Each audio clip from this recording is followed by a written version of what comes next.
Messieurs les membres de la coordination de l'IDC, Mesdames et Messieurs les membres de la coordination du FROCAD, Mesdames et Messieurs les membres du Collège des présidents du FROCAD, distingués invités, Mesdames et Messieurs. Peuple congolais, mes chers compatriotes,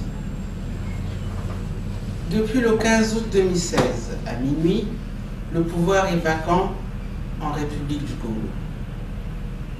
Cette situation est la conséquence sciemment voulue et orchestrée par une poignée d'hommes. Leur loi est de n'obéir à aucune loi. Et leur foi est d'en finir avec toutes les vertus républicaines. Les armes sont devenues leur seul moyen de gouvernance et de communication avec les autres. Organisés pour commettre tous les crimes, sans en oublier aucun, ils donnent du Congo l'image d'un territoire où ne vivent que leurs seules âmes. L'occupation de l'État par la violence confirme le caractère criminel de cette organisation et ne se distingue en rien des organisations criminelles telles que nous les avons connues à travers l'histoire. Comme toutes les autres, elle nie sa véritable nature. Elle proclame être un gouvernement et s'en donne l'apparence. Mais le fait est qu'il s'agit bel et bien d'une organisation criminelle.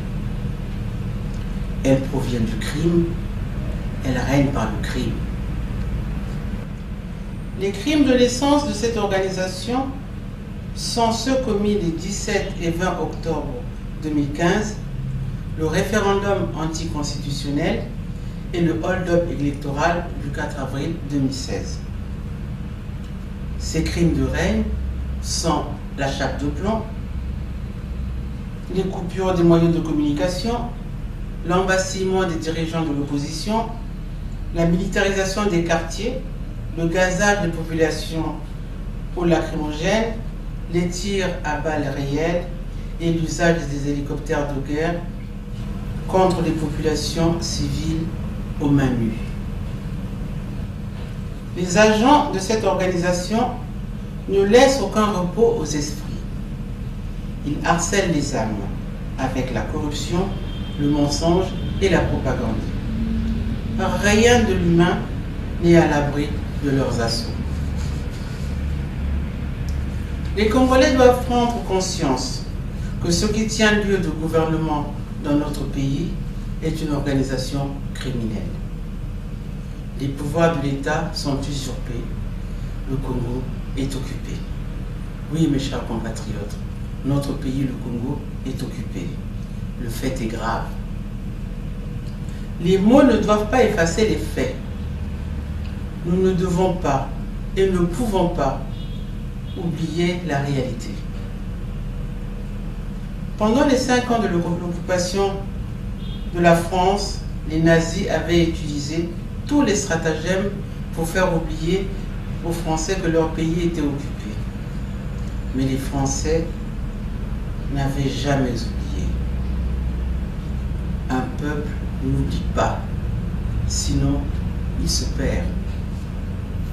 Mes chers compatriotes, les discours n'effaceront pas la mémoire collective. Bien au contraire, ils la convoquent. Les Congolais savent que le discours sur l'unité de la nation, quand il vient de ceux qui en sont les fossoyeurs, appelle à redoubler de vigilance.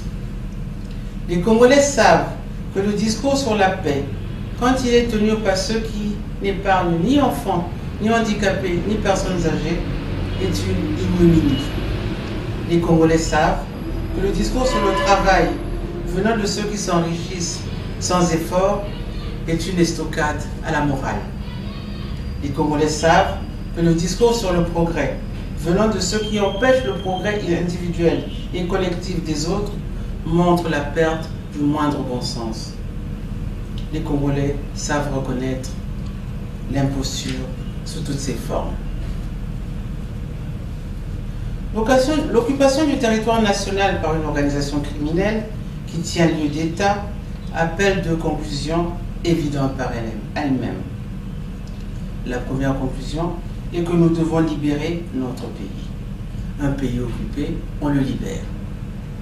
Il n'y a pas d'autre solution à l'occupation d'un pays que sa libération.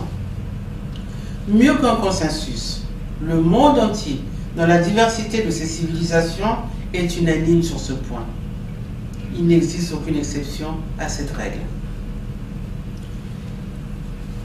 La deuxième conclusion, suite logique de la première, est que nous devons combattre l'organisation criminelle qui occupe notre pays. On ne peut rien faire d'autre. Faire autrement, c'est faire le lit du crime. Peuple congolais. Jusqu'au 15 août 2016, ceux qui usurpent et occupent les pouvoirs de l'État se sont refusés à tout dialogue. Ils se sont enfermés dans leur logique du passage en force et se prévalent désormais du fait accompli. Dès lors, l'avenir de notre pays s'est inscrit dans un combat sans merci contre le crime organisé. Ce combat, nous le poursuivrons jusqu'à la libération totale du territoire national. Ce combat devra être gagné, comme l'indique la résolution 678 du Conseil de sécurité des Nations Unies, je cite, « par tous les moyens nécessaires ». Fin de citation. Il appartiendra à chacun, là où il se trouve, de choisir ses moyens. Quels que soient les moyens de notre choix, ils n'iront pas sans sacrifice, parce que la liberté a un prix. Celui qui n'accepte pas d'en payer le prix ne peut pas être libre. Il en est de même de celui qui ne paye qu'une partie de ce prix. La liberté est entière. Elle ne se divise pas. Son prix est entier, il faut le payer intégralement. Sinon, on accepte l'esclavage en lui donnant des appellations nobles pour soulager notre conscience. La paix est sœur jumelle de la liberté. Elles viennent ensemble. Il n'y a pas de paix sans liberté, qui elle-même est insignifiante sans la paix. Payer le prix de la liberté, c'est avoir les deux pour le prix d'un. Nous voulons la paix, pas celle du silence des armes, mais celle des jours heureux et de la foi légitime en l'avenir. Nous devons en payer le prix, car il n'y a pas de prix sous l'occupation. L'occupation, même celle de nos compatriotes, ne change pas sa nature. Elle reste une occupation. L'esclavage, même venant de nos compatriotes, quel que soit le nom qu'on lui donne, reste un esclavage. Aucun des deux n'est acceptable. Ils ne sont ni justifiables ni excusables, surtout quand ils viennent de vos propres compatriotes. L'illustre Winston Churchill, dernier rempart de la liberté face au déferlement nazi en Europe de l'Ouest, avait décrit le prix de la liberté. Il avait dit à ses compatriotes, je cite, « Je n'ai rien d'autre à offrir que du sang, de la peine, des larmes et de la sueur. Je ne souhaite aucune de ces souffrances à personne. Je paierai seul tout le prix de la paix et de la liberté de notre pays, si cela pouvait suffire. Mais hélas. S'agissant du sang, il y a eu trop de sang de versé dans notre pays. Pour le reste, à ce Congo que nous aimons tant, nous devons tout donner. Plus nous serons nombreux à tout donner, plus courte sera notre lutte. Mes chers compatriotes, la communauté internationale combat les organisations criminelles partout dans le monde. Elle se voile les yeux face au crime organisé au Congo parce que dans notre pays, le crime a pris la forme d'un gouvernement.